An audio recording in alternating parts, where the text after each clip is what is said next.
Chapter 21. Spend a day without your watch. Last fall, I did something I have not done for many years.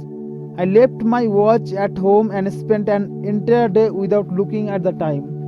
Rather than living by the clock and planning everything I was going to do that day, I simply lived for the moment and did whatever I felt like doing. I became a true human being rather than merely a human being. Early in the morning, I went for a walk deep in the woods. One of my favorite things to do with me, I carried an old paperback copy of Walden by the social philosopher Henry David Thoreau, a book I have come to love. After finding a beautiful place to sit and read, I experienced one of those moments of synchronicity where something perfect happens at just the right time. For me, it was randomly opening the book and finding the following paragraph in front of me. I went to the woods because I wished to live deliberately, to front only the essential facts of life and see if I could not learn what it had to teach, and not, when I came to die, discover that I had not lived. I did not wish to live what was not life. Living is so dear, nor did I wish to practice resignation, unless it was quite necessary. I wanted to live deep and suck out all the marrow of life, to live so sturdily and Spartan-like as to put to root all that was not life. I reflected on this great man's words and soaked up the miraculous beauty of the scenes around me. The rest of the day was spent in a bookshop, watching Toy Story with my kids, relaxing with the family on our patio, and listening to my favorite piece of music. Nothing expensive, nothing complicated, but completely fun. Chapter 22. Take more risk. I will make you this promise on your deathbed. In the twilight of your life, it will not be all the risk you took that you will regret the most. Rather, what will fill your heart with the greatest amount of regret and sadness will be all those risks that you did not take, all those opportunities you did not seize, and all those fears you did not face. Remember that on the other side of fear lies freedom, and stay focused on the timeless success principle that says life is nothing more than a game of numbers.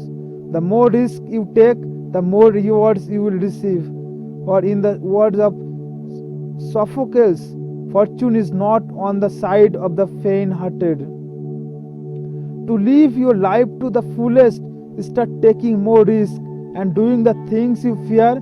Get good at being uncomfortable and stop walking the path of least resistance. Sure, there is a greater chance you will stub your toes when you walk the road less traveled, but that is the only way you can get anywhere. As my wise mother always says, you cannot get to third base with one foot on second. Or as Andrew Jade observed, one does not discover new lands without consenting to lose sight of the shore for a very long time. The real secret to a life of abundance is to stop spending your days searching for security and to start spending your time pursuing opportunity. Sure, you will meet with your share of failures if you start living more deliberately and passionately. But failure is nothing more than learning how to win. Or as my dad observed one day, Ravin, it is risky out on a limb, but that's where all the fruit is. As I wrote in an earlier lesson, life is all about choices. Deeply fulfilled and highly actualized people simply make wiser choices than others. You can choose to spend the rest of your days sitting on the shore of life in complete safety, or you can take some chances, dive deep into the water, and discover the pearls that lie waiting for the person of true courage. To keep me inspired and centered on the fact that I must keep stretching my own personal boundaries as the days go by, I have posted the following words Theodore Roosevelt in the study where I write, it is not the critic who counts, not the man who points out how the strong man stumbled or where the door of deeds could have done better. The credit belongs to the man who is actually in the arena, whose face is smeared by dust and sweat and blood, who strives valiantly, who errs and comes short again and again, who knows the great enthusiasms, the great devotions, and that spends himself in a worthy cause, who at best knows in the end the triumphs of high achievement, and who at the worst, if he fails, at least fails while daring greatly, so that his place shall never be with those cold and timid souls who know neither victory nor defeat. Chapter 23. Live a Life. On being asked about the ups and downs of his career, movie star Kevin Costner responded with these words, I am living a life.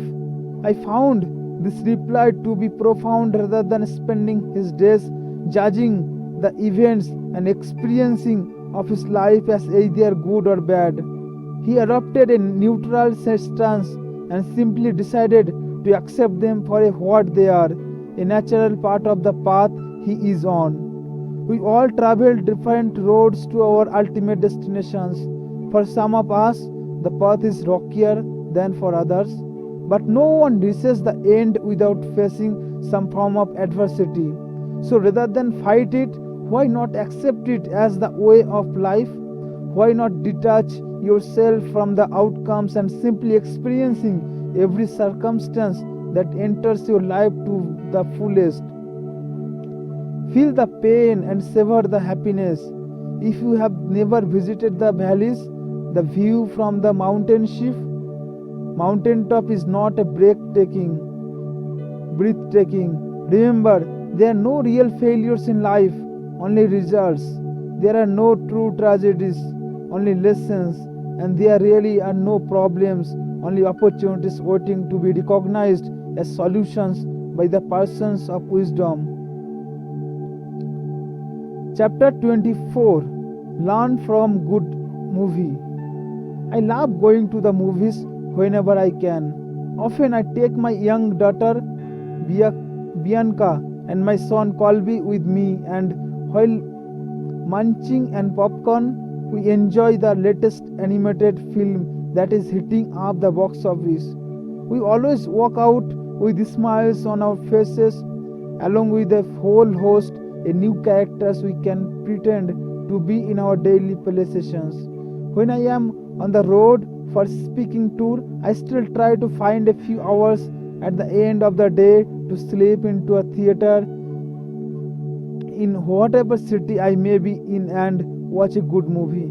I find that films not only relax me, but they serve to transport me to a different world and inspire me to keep thinking about the endless possibilities life holds.